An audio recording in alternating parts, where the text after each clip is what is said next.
สอนขององค์สมเด็จพระสัมมาสัมพุทธเจ้าเพราะว่าวันเมื่อคืนนี้เราก็ได้ฟังรายการของพระครูปฏิภาณว่าพระครูปฏิภาณของวัดพระธาตุจอมพอเราฟังเสียงเพิ่นแล้วก็รู้สึกว่าเสียงเพิ่นก็นั้นอยู่นะเสียงเพิ่นก็เหมือนคนแก่แต่เนี่ยเมื่อแล้วนี่เราก็ได้ไปปะกันที่วัดอินทขินเราก็ยกกันนับถือว่าเพิ่นเป็นนั่นอยู่เป็นผู้ที่จะแก่กว่าเรานะแต่เพิ่นก็ยกเราแก่กว่าพระครูปฏิภาณธรรมทิที่วัดจอมที่ลำปางแล้วกันเนาะจอมลำปางแล้วก็เมื่อคืนนี้ได้ฟังเสียงกับท่านกับคนแก่จริงๆเหมือนกันอันนี้เรื่องเกี่ยวกับกันรู้จักกันเมื่อที่วัดขินศึกษากันที่วัดอินทขินในการทอดกฐินแล้วก็เนี่ยเรื่องวันนี้ครับพอดีก็เป็นวันอังคารนะเราก็เนี่ยเรื่องการประพฤติปฏิบัติเนี่ยนะการประพฤติปฏิบัติสายเอกของท่านอาจารย์ทองหนังสือของท่านอาจารย์ทองบุคคลนะมีคือว่า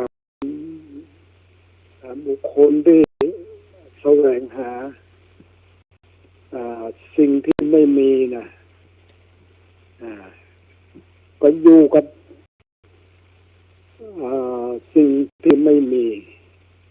บุคคลที่แสวงหาสิ่งที่มีอยู่กับสิ่งที่มีอันนี้ในหนังสือทางสายเอกสิ่งที่มีนั่นครับในประเด็นนี้นะถ้าเราเนี่ยการประพฤติปฏิบัติเนี่ยการประพฤติปฏิบัติเราก็ย่อมจะนึกถึงความว่าอันใดที่เรายังบาง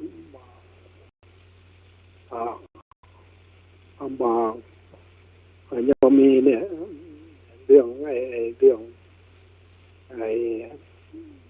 เกี่ยวกับการฝึกฝนปฏิบัติเนี่ยเรื่องสังโยชน์10นี่นะสังโยชน์10เนี่ยคือว่าสิ่งที่ผูกสัตว์อยู่ตึงไว้อยู่เนี่ยนะเรียกว่าสังโยชน์10หนึ่งเรียกว่าสักกายทิฏฐิเห็นว่าเป็นตัวเราของเราข้อที่สองเขาเรียกว่าวิจิกิจฉาความสงสัยในเรื่องพระพุทธพระธรรมพระสงฆ์ในเรื่องข้อปฏิบัติต่างๆอันนี้วิจิกิจฉาถ้าเรายังมีวิจิกิจฉาก็ยังละสังโยชน์บ่ได้และศีลพัตตปมาสทำให้เนี่ยศีลพัตตปมาสที่ทำให้เราแบบไปยึดสิ่งนั้นสิ่งนี้ที่จะบันดาลให้เราอันนี้ถ้าเราเนี่ยละสังโยชน์3นี้ได้นี่ก็เรียกว่าก็จะไปแต่ทางนิพพานความเรียกว่าได้บนทางแล้วสักกายทิฏฐิละวิจิกิจฉาละศีลพัตตปมาสเราก็ไปแต่นิพพานคืออันนี้สังโยชน์เรื่องต่ำเนี่ยนะแล้วก็มี อ่า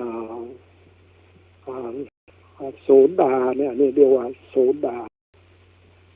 โสดาปฏิมักโสดาแล้วก็สกิตาเนี่ยนะโอกาโสดาสกิตกาเนี่ยก็คือโลภะโทสะโมหะเอาบางลงแล้วกับปัจข้อต่อไปก็เป็นปฏิฆะคือความกระทบกระทั่งเองนะอันนี้เราเนี่ยมันจะทำอย่างไรเนี่ยมันกับความกระทบกระทั่งเราอันนี้มันก็ต้องมีใจการพิจารณาความกระทบกระทั่งแห่งจิตบางอย่างที่มากระทบกระทั่งจิตอันนี้ก็ต้องใจไอ้เนี่ยสติพิจารณาดูได้อันนี้สังโยชน์เบื้องต่ำเนี่ยนะคือสักยะทิฏฐิวิจิกิจฉาศีลพัตตปรามาสและละธรรมโลภะโทสะโมหะคือเบาบางและละปฏิฆะแล้วสังโยชน์เบื้องสูงก็คือรูปัลลคะอรูปัลลคะแล้วก็ละมานะละมันละมานะแล้วอุทธัจจะละอวิชชาละอวิชชาอันนี้สังโยชน์เบื้องก็เรียกว่าละอวิชชาเสียได้คือความแต่วิชาอันนี้เราก็เป็นผู้ที่นั้นนะตัดสังโยชน์10 ข้อได้นี่ก็เป็นพระอรหันต์แล้ว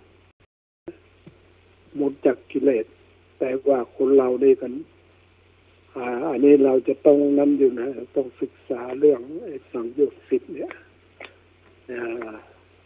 แล้วข้อที่ว่าวิชาเนี่ยมีแต่วิชามีแต่ความรู้ทุกข์ความรู้เหตุของทุกข์ความรู้ข้อปฏิบัติถึงความดับทุกข์แล้วความรู้อริยสัจสี่ทุกข์รู้เหตุของทุกข์รู้ความดับทุกข์รู้ข้อปฏิบัติถึงความดับทุกข์อันนี้เรียกว่าเรารู้ปฏิจจสมุปบาทเพราะอวิชชานะเพราะอวิชชาเป็นปัจจัยให้เกิดสังขารเพราะสังขารเป็นปัจจัยให้เกิดวิญญาณเพราะวิญญาณเป็นปัจจัยให้เกิดนามรูปเพราะนามรูปเป็นปัจจัยให้เกิดผัสสะเป็นปัจจัยให้เกิดเวทนาเพราะเวทนาเป็นปัจจัยให้เกิด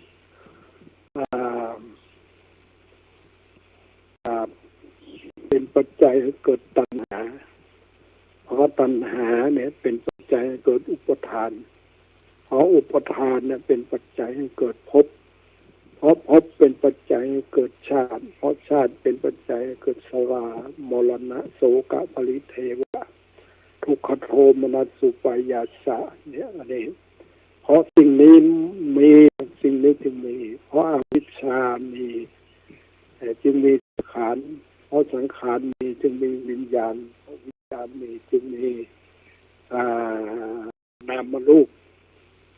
เพราะนามรูปมีจึงมีผัสสะเพราะผัสสะมีจึงมีเวทนาสังขารผมเวทนามีจึงมีตัณหาเพราะตัณหามีจึงมีอุ ปทานมีจึงมีภพพอภพมีจึงมีชาติพอชาติมีจึงมีสลามะสลามรณะโสกปริเทวะแล้วก็ข้อแถมต่อไปก็คือเพราะบ่มีเพราะเพราะมีเพราะมีวิชาเพราะมีวิชา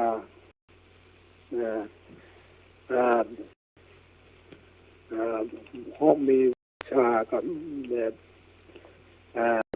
เพราะวิชามีก็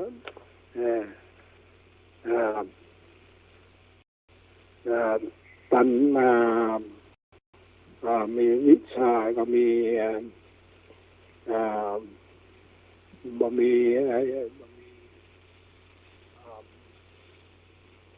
บ่มีอุปถาบ่มีอะไรเนี่ยบ่มี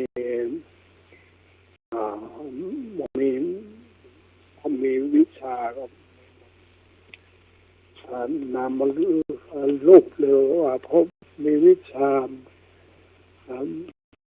บ่มีเรียกว่านี่นะอันนี้พอสิ่งนี้ดับมานะสิ่งนี้จึงดับอันนี้พอสิ่งนี้ดับสิ่งนี้จึงดับอันนี้เรียกว่าไอ้ปฏิจจสมุปบาทอันนี้อันนี้เรื่องไอ้นี่มันเป็นปัจจัยโซ่ตรวนที่ผูกมัดติดจิตใจของเราต้องเวียนว่ายตายเกิดอันนี้เรื่องเราเรื่องการเวียนว่ายตายเกิดเราต้องศึกษาเรื่องไอ้เนี่ยเวลาไปส่งศพก็ดีเปิ้นเวลาส่งศพเปิ้นเวียน3 รอบเนี่ยรอบที่หนึ่งก็เรียกว่ากามสวะกามสวะรอบที่2เรือภาวะสวะรอบที่2เนี่ยภาวะสวะรอบที่3ก็เรียกว่าอวิชชาสวะละสวะภาวะสวะวิชชาสวะเนี่ยอะไรนะเป็นเนี่ยมันมีละกามสวะเนี่ยการยึดนะที่จะต้องมาเวียนว่ายตายเกิดนะก็หมดว่ามันหมดไปละกามสวะมันหมดไปภาวะสวะเนี่ยให้มันพบให้มันหมดไปแล้วก็อวิชชาสวะคืออวิชชานะให้มันหมดไปนะวิชากรรมสวะภาวะสวะ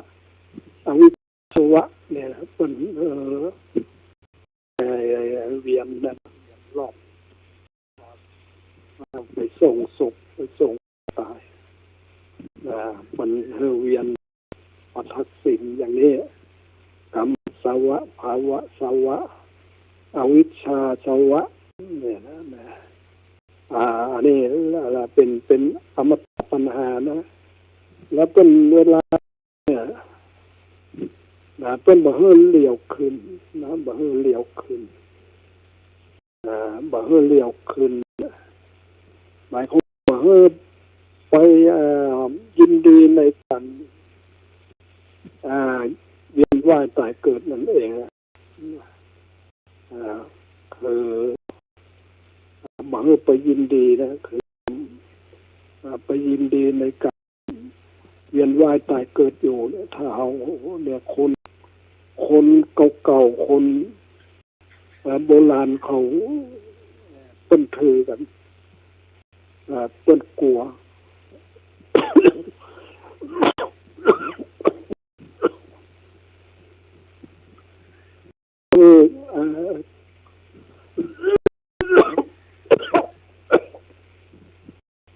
เหลียววนบ่เหลียวหลังกับบ่เหลียวกลัวกันอันนี้เพราะอันนี้ก็คือกันเหลียวหลังนี่ก็คือการเวียนว่ายตายเกิดนะบ่ไปยินดีในการเวียนว่ายตายเกิดไปส่งแล้วนะกลับมาแล้วครับแบบเพื่อเหลียวหลังแบบยินดีในการเวียนว่ายตายเกิดอันนี้เรียกเป็นอมตะปัญหาแล้วก็เป็นนั้นเอาไอ้น้ำมะพร้าวเอาจริงนะเอาช่วยหน้าเนี่ยเอาน้ำมะพร้าวกับน้ำจริงน้ำจริงคือน้ำธรรมดานี่นะเหมือนกับน้ำทะเลน้ำมันยังมันจะมีสีต่างๆเนี่ยนะสีมันจะมีต่างๆน้ำนอกจากน้ำมะพร้าวมันจะมีสีต่างๆมันบ่เหมือนกับน้ำมะพร้าวเนี่ยมันสะอาดบริสุทธิ์ใส่น้ำมะพร้าวเนี่ยมันสะอาดบริสุทธิ์แล้วก็ความสะอาดบริสุทธิ์เนี่ยก็เหมือนจิตใจของพระอรหันต์นั่นแหละพระอรหันต์นั้นมันมีจิตที่บริสุทธิ์หมด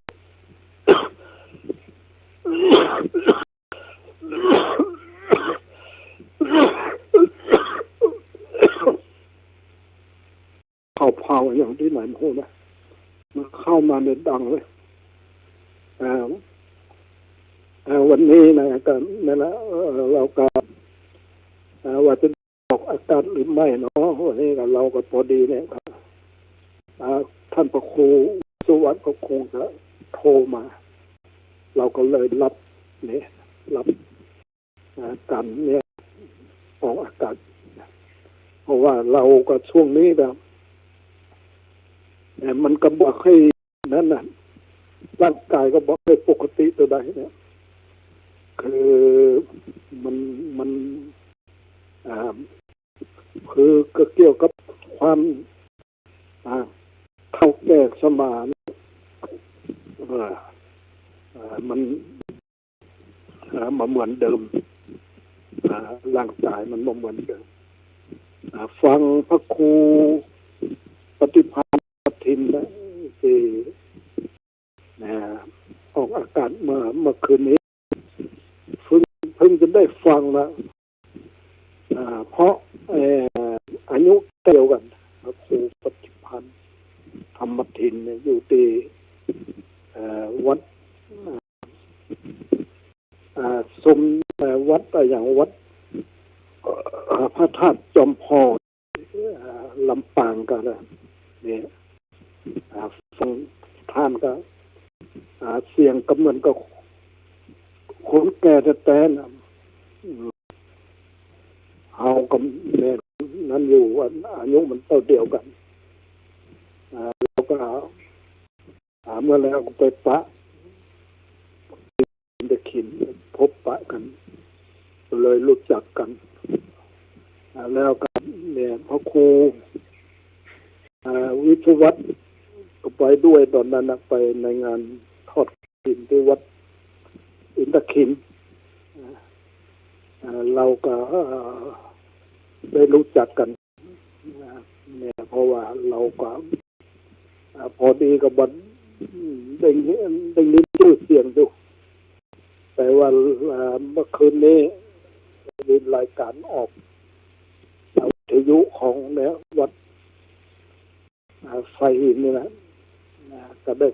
เสียงดูเรื่องเนี่ยเรื่องการประพฤติปฏิบัติธรรมเนี่ยเราเนี่ยอย่างที่ว่าปุถุชนคนปุถุคือว่าปุถุชนคน ยังมีกิเลสอยู่เนี่ยย่อมจะแสวงหาสิ่งที่มี แล้วก็อยู่กับสิ่งมีนะแล้วกับสมอริยชนนะย่อมแสวงหาสิ่งที่บ่มีแล้วก็อยู่กับสิ่งที่บ่มีอันนี้ก็เป็นเรียกว่าเราเนี่ยจะแสวงหาอย่างไรอันนี้ถ้าเราได้สะสมมาแล้วเราเรื่องละความโลภความโกรธความหลงเนี่ยสะสมมามากมันก็เลยมีแต่ความดับทุกข์ความพ้นทุกข์ถ้าเราสะสมความโลภความโกรธความหลงมามากมันก็อยู่แต่ความโลภความโกรธความหลงอันนี้ก็อยู่กับสิ่งที่มีนะบุคคลที่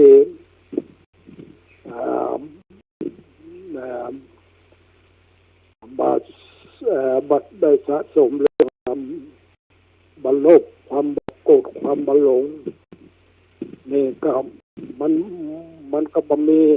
คือว่าใส่แสวงหาสิ่งที่บ่มีมันก็อยู่กับสิ่งที่บ่มีมันก็เป็นอิสระคนเราเนี่ยก็เป็นอิสระเราจะต้องทำอย่างไรอย่างนี้ชีวิตจิตใจเราทุกวันนี้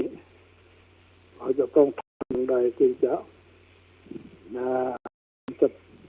พ้นทุกข์ดับทุกข์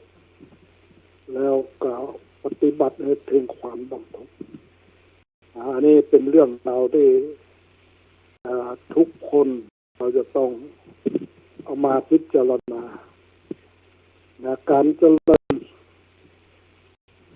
สติปัฏฐานสี่นี่ก็ดีนะสติปัฏฐานสี่สัมมัปปทานสี่อิทธิบาทสี่อินทรีย์ห้าพันละห้าโพชฌงค์เจ็ดมรรคมีองค์แปดนี่อันนี้มันก็มีอยู่ในหลักของ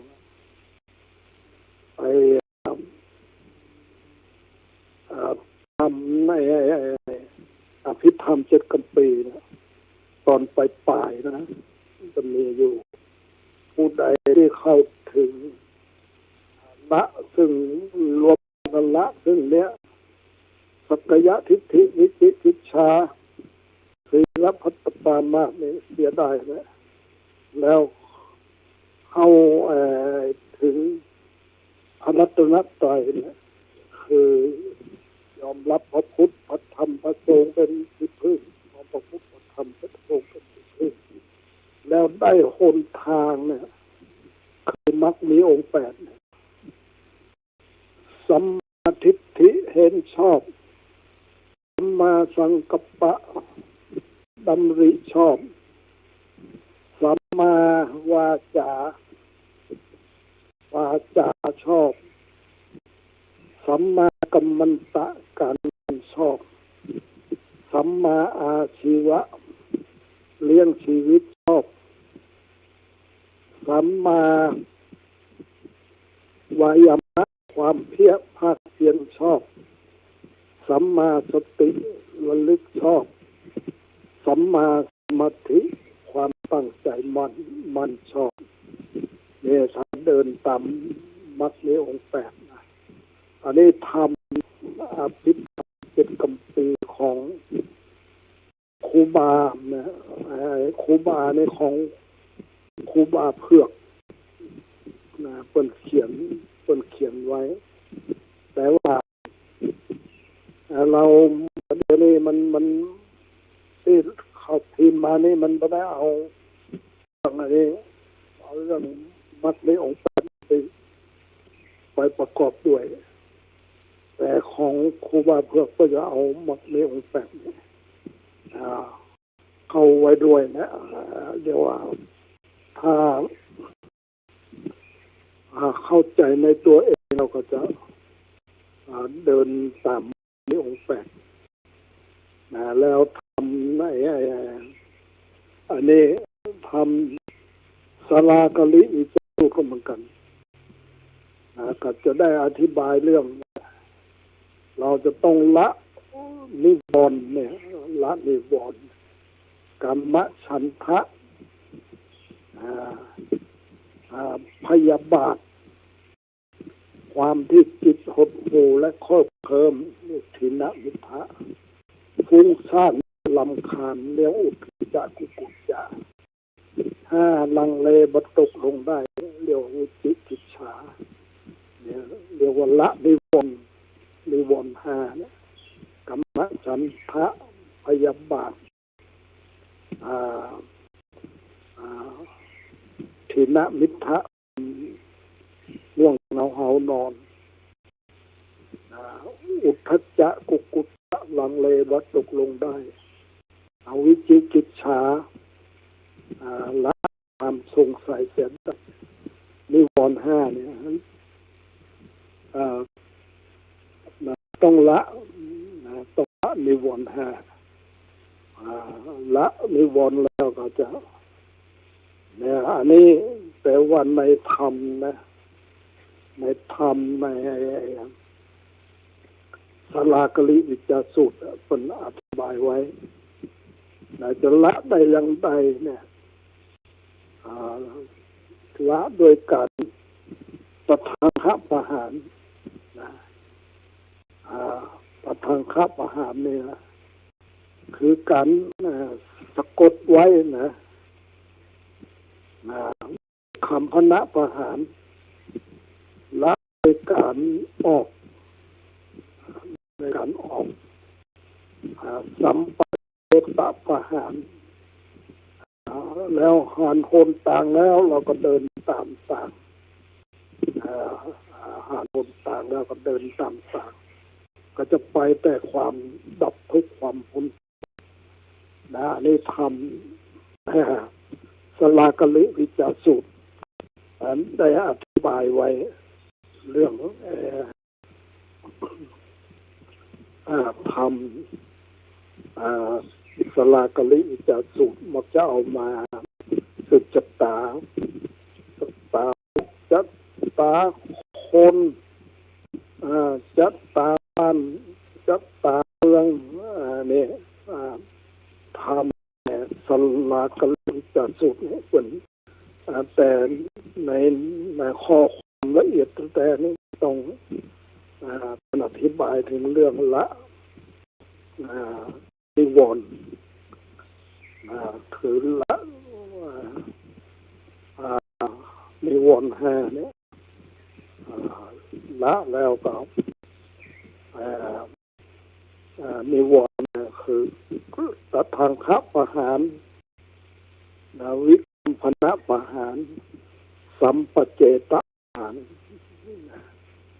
ละแล้วก็ในเมื่อสัมปเจตประหารนะเมื่อหมายความว่าละแล้วก็จะได้หนทางนะหนทางเต็มมรรคมีองค์แปดสัมมาทิฏฐิเห็นชอบสัมมาสังกัปปะดำริชอบสัมมาวาจาชอบสัมมากัมมันตะการงานชอบสัมมาอาชีวะเลี้ยงชีวิตชอบสัมมาวายามะความภาคเพียรชอบสัมมาสติระลึกชอบสัมมาสมาธิตั้งใจมั่นชอบในธรรมและสลากลิวิจสูตรได้อธิบายไว้อย่างนี้แต่ว่ามันก็มีในที่เป็นเขียนอยู่ในธรรมอภิธรรม7 กัมปีนะคนเขียนไว้อย่างนี้นะแต่ว่านักธรรมเอกก็มีแล้วในธรรมเอกก็มีอยู่ในนักธรรมก็มีอาจจะต้องในละนิวรณธรรมทำเป็นเครื่องกันอันนี้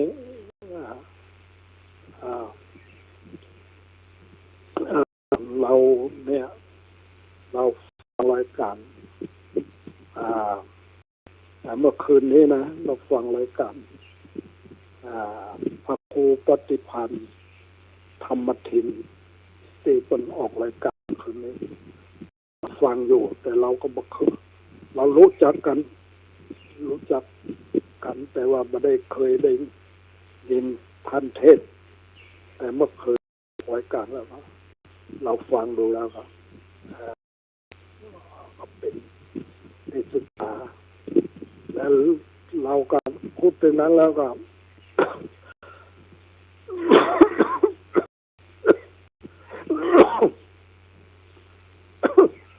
คือว่ามันอยู่นะคนก็ต้องคล้ายๆกับเราก็ต้องถึงนะเคารพในพระพุทธเคารพในพระพุทธเจ้าเคารพพระธรรมเคารพพระสงฆ์มีพระพุทธพระธรรมพระสงฆ์อยู่ในจิตใจอันนี้เราก็จะไปแต่ความพ้นความดับทุกข์อันนี้แล้วก็ เมื่อวันพระที่แล้วนี่เราก็ได้พูดถึงเนี่ยจะไปวันที่8วันที่10วันที่11เนี่ยเราจะไปที่แม่สอดเพราะได้พูดกับศรัทธาญาติโยมเพราะว่าวันเป็นวันพระเราก็พูดว่าจะเอารถเราไปพอดีก็มีโยมเขาถามบอกว่าเขาจะหาตู้เฮ้อนะแล้วรถตู้เขาเป็นคนที่มีศรัทธาใส่เพราะว่ามาสำนึกแล้วก็ดีเหมือนกันนะเขาจะเอารถตู้ไปเขาเป็นคนที่เป็นผู้ที่มีศรัทธาออกค่ารถเสร็จเราก็เตรียมอย่างเดียวแล้วก็มีพระมาบอกให้ว่าเราเพราะว่าจะออกสัก8 โมงเลยนะออกสัก8 โมงก็ไปเราจะไปนะไปในวันที่10 ไปก็ไปนอนนะวันที่21ก็จะทานศาลาเพื่ออุทิศกุศลไปให้กับแม่พ่อแม่เขาพ่อของเขานั่นนะก็เป็นน้องของแม่อยู่ในปุ้นนะอยู่ในสามป้าคนมีลูกมีหลานนะยังหลายคนอยู่เขาก็มาลำลึกว่าจะทำไปหาพ่อแม่เขาแล้วก็บอกให้นิมนต์เรานิมนต์พระเราไปสัก3 รูปไปร่วมในงานทำบุญไปหาพ่อแม่เขาเราก็พูดถึงเรื่องอันนี้เคยพูดถึงเรื่องสมัยปกติเมื่อก่อนแบบพ่อของเขานั่นแหละเสียชีวิตไปนะอายุ75เป็นเสียชีวิตไปผู้ดีเนี่ยก็เป็นเจ้าที่เจ้าการ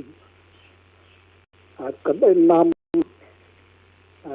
ศรัทธาที่วัดห้วยทรายเนี่ยไปเหมือนกับหลายคนเหมือนกันนะไปร่วมในงานศพของน้องแม่เราก็ตลอดถึงกับ แล้วก็เดี๋ยวนี้เขานะมาแล้วเนี่ยเขาทำบุญลูกคนลูกคนสุดท้ายของนั้นเขาคนกันทำคนกันสร้างบ้านสร้างอะไรอย่างแล้วก็มานิมนต์เราไปร่วมงานขึ้นบ้านใหม่เขาแล้วมาลูนมาเนี่ยเขาบอกว่าเขาสร้างศาลา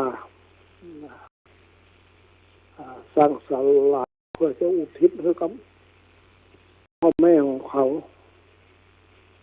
แล้วก็มานิมนต์เราไปเราก็ว่าจะไปอยู่เตรียมรถจะไปพอดีเนี่ยก็มีเนี่ยโยม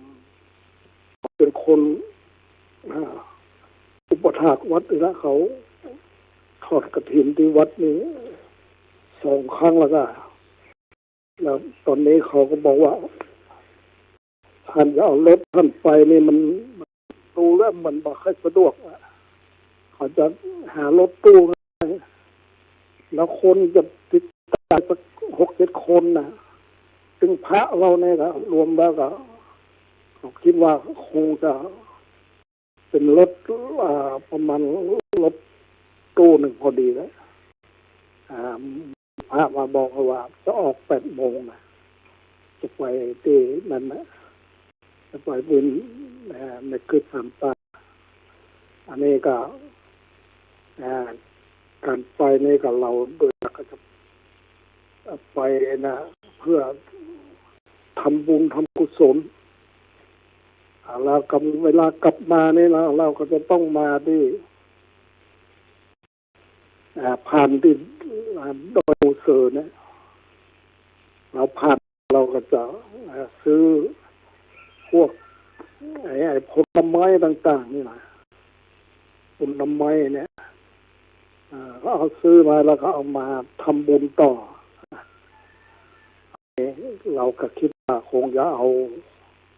ต้องเตรียมกระสอบมาอย่างไปละเราต้องจะเอาใส่เนี่ยพวกแต่งนะแต่งพวกแต่งนางเนี่ยมันรู้สึกว่าเก็บได้นะแล้วก็กินก็อร่อยดีนะเราจะซื้อมาแล้วก็จะเอามาแล้วก็เอามาถวายที่วัดที่เป็นทำอาหารนะเป็น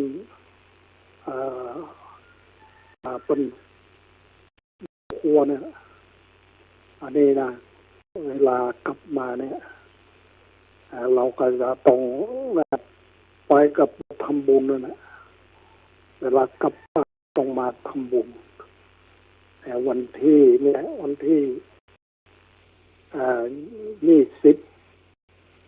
นที่21ก็ต้องกลับละ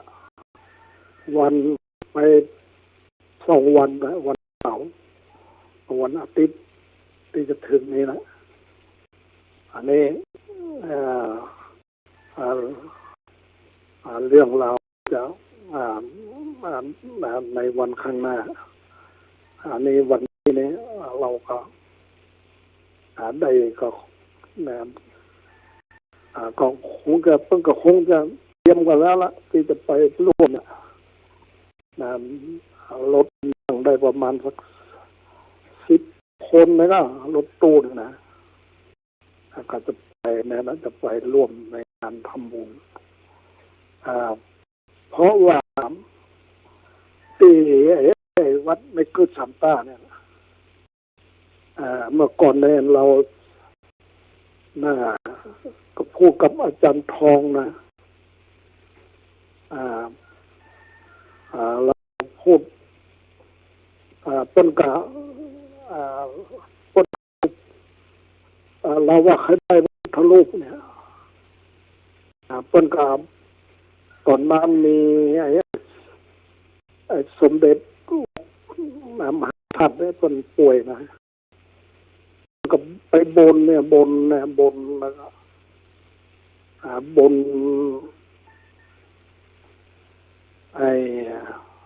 ขอเนี่ยหลวงพ่อม มหาธาตุพิมลรับธรรมนะครับเป็นป่วยมาแล้วเลยนะมันหายจากกรรมป่วยแล้วเพิ่นก็เอาพระพุทธรูปนี้เพิ่นเอาเฮือนะเอาเฮือแล้วเราก็เอาจากวัดมังอาจารย์ทองประกาศเอาเฮือไปแล้วก็ตอนนั้นก็ไปเนี่ยมีรถบัสคันหนึ่งปัญหารถบัสเอาดาบพุทธรูปไปพุทธรูปปางลีลาเนี่ยเอาไปไว้ที่นั่นวัดไม่กึศสามตานะอันนี้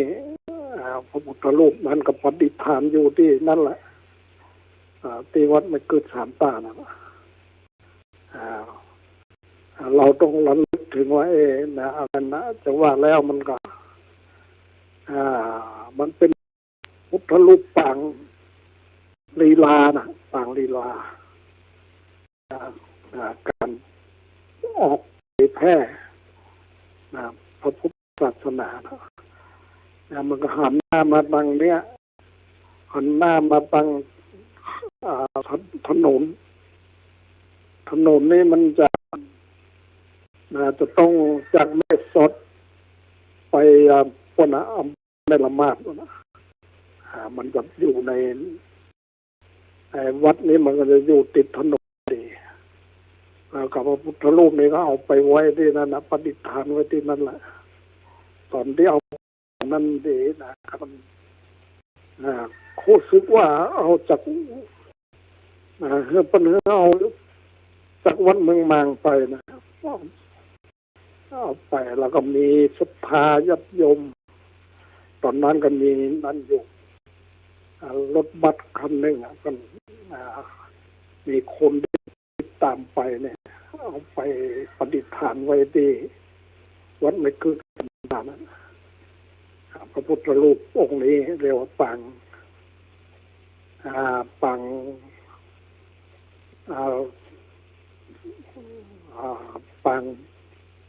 างลีลาเนี่ยปางลีลาปางเสด็จแพร่นั่นนะอันนี้วัดนี้นะวัดกึศสามท่าเนี่ยแต่ว่าวัดที่นี่ก็มีวัดที่ใกล้ๆนั่นนะวัดไผ่สามัคคีนะก็เนี่ยคนก็สร้างนะสร้างพระธาตุคือพระธาตุพระธาตุเจดีย์พุทธคยาเนี่ยนะเจดีย์พุทธคยาแต่ก็ดูแล้วก็นั้นอยู่ก็งามอยู่เหมือนสร้างสวยงามอยู่แต่ว่ามันแบบไปเขาไปปฏิเขาเอาสีทองไปทาหมดนะมาดีพุทธคาที่วัดไทยสัมดีที่เมสดบางทีก็จะปาจับยมไปดูวัดไทยสามัคคีเพราะว่ามันบห่างจากนั้นต่อใดห่างจากถนนต่อใดนี่แต่มันนั้นดูแล้วก็เอา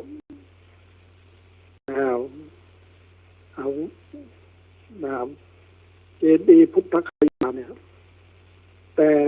ไปหันเจดีย์เนี่ยพุทธคยาอำเภองาวนะอำเภองาวเนี่ยเพิ่นจะมาดูแล้วประกาศสร้างคล้ายๆเหมือนกับมันนะเพิ่นบอกเพิ่นบทธรรมคล้ายเพิ่นบทธรรมมันเพิ่นบทธรรมบทธาสี่บทธาเป็นแบบธรรมชาติดีพุทธคยาที่อำเภองาวจังหวัดลำปางนะอำเภองาวเนี่ยอยู่จังหวัดลำปาง เจดีย์นี่ก็รู้สึกว่าจะค่อนข้างจะอ่าใกล้เคียงแต่อันนี้ก็นั้นอยู่เจดีย์ที่วัดนี่คือวัดไทยสมนี่ก็นั้นอยู่ก็งามอยู่แต่ว่ามันเพิ่นไปทาสีเพิ่นเอาสีทองไปทาบางทีก็คิดว่าบางถ้าเรามีเวลาเราก็ปาญาติโยมไปพ่อไปดูวัดเจดีย์ที่วัดไทยสามัคคีอันนี้เพราะว่ามันเบากระบักไกลตัวใดละมันบักไกลจากถนนตัวใดเข้าไปกำเดียวก็ถึงแล้วพาญาติโยมไปหลังจากทำบุญอย่างแล้วก็จะพาไปแล้วก็จะเนี่ยก็โหนะมันบางคนอาจจะอยากจะไปอาจจะไปอ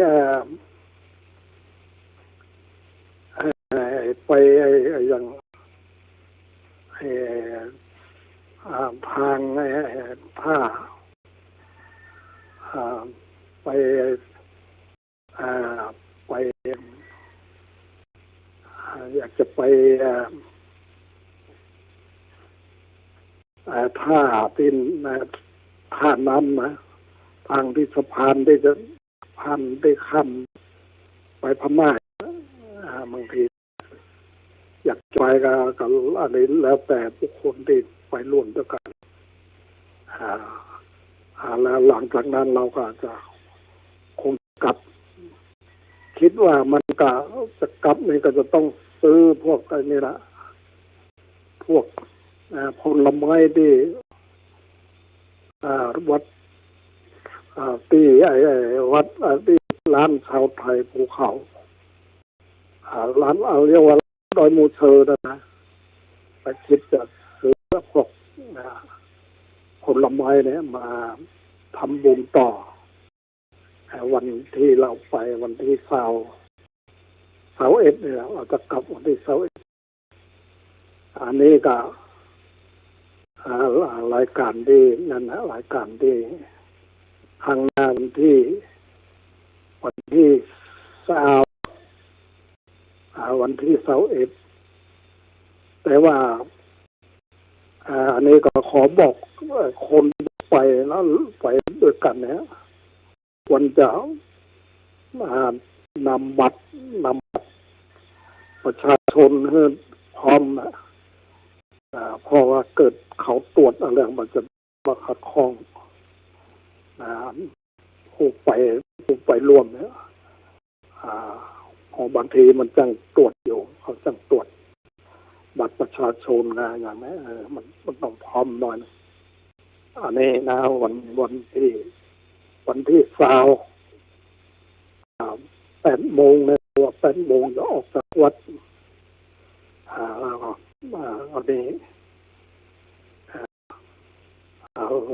รายการที่ในวันหน้าที่จะถึงวันที่วันที่เสาร์อาทิตย์ก็จะกลับจะไปร่วมทำบุญศาลาเขาตั้งศาลาเพื่อจะอุทิศกุศลไปให้พ่อแม่เขาดันนายโยนเลยนะก็ชอบมันอยู่นะชอบไปนอนวัดกันอยู่ทั้ง2 คนผัวเมียเขาก็เป็นคนที่ชอบนอนวัดปาครอบครัวไปศีลอยู่อันนี้เราก็ต่อไปเราก็จะต้องส่งเสริม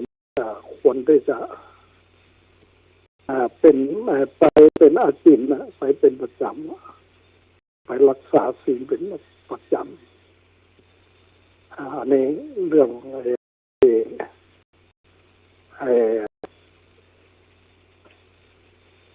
ข้างหน้าที่จะถึงนะวันที่20แล้วก็วันที่21เราก็จะกลับทำบุญแล้วเราก็จะกลับเดี๋ยวเอาตู้เล็กเดียวกำลังออกอากาศอย่างเหลียวหาอย่างเหรอมันให้ทำตรวจกัน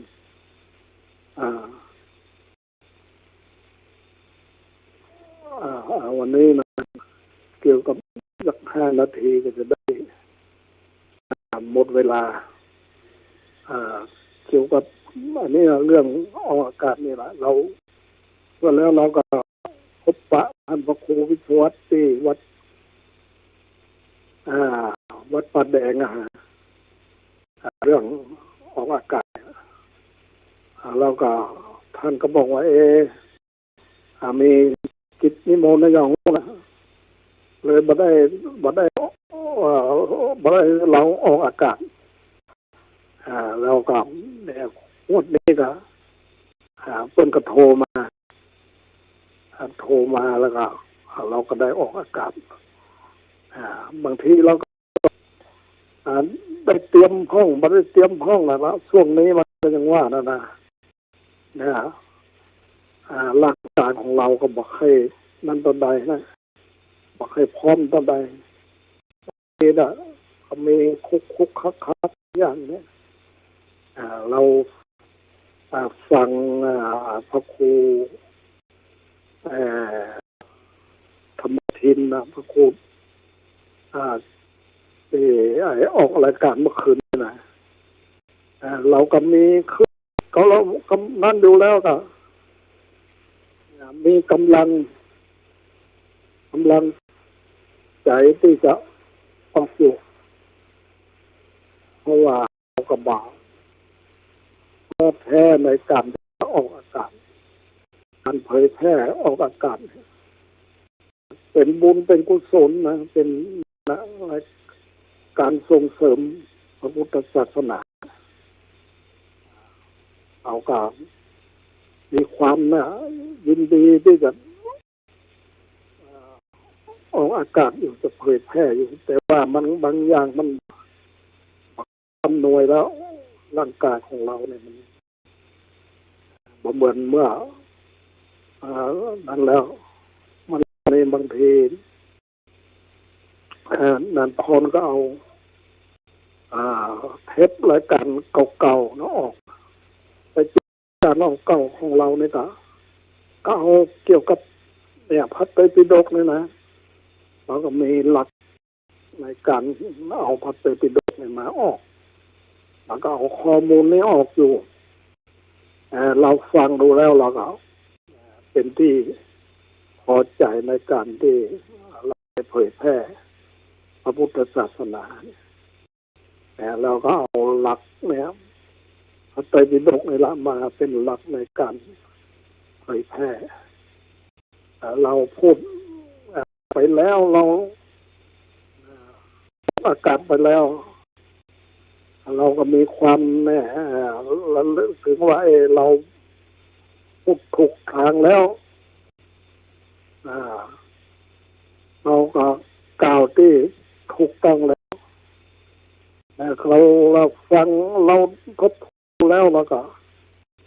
เป็นที่พอใจอยู่เป็นที่พอใจที่เราออกไปแล้วนี่นะแต่ว่าบางอย่างมันก็ปุกหักอยู่มันบอกพร้อมกับมันเป็นธรรมดาของคนเรานั้นมันเป็นบางครั้งบางคราวบางครั้งบางทีถ้ามันมีนั้นมีกำลังบางซาอย่างตีขึ้นมาอยู่เราก็จะได้ออกสดๆแล้วอย่างนี้ก็ได้ออกสดท่านพระครูวิศวัตก็โทรมาเราก็เนี่ยแล้วเราก็บางครั้งก็ได้เตรียม ฟังก็บ่ได้เตรียมนี่ก็คิดว่ามันขัดข้องประกันได้นะกะท่านพระครูก็คงจะนั้นจะได้นะก็ก้อยก้อยแก้ไขกันไปวันนี้นะก็ได้เวลาแล้วก็ขออนุโมทนากับท่านพระครูวิศวัตรแล้วพระครูปริยัติวันนั้นก็ได้พูดกันด้วยได้พบปะกันที่วัดแดงนะวันนี้ก็ขอแล้วก็อนุโมทนากับท่านผู้ฟังก็ขอให้มีความสุขความเจริญโดยทั่วหน้ากันขออนุโมทนา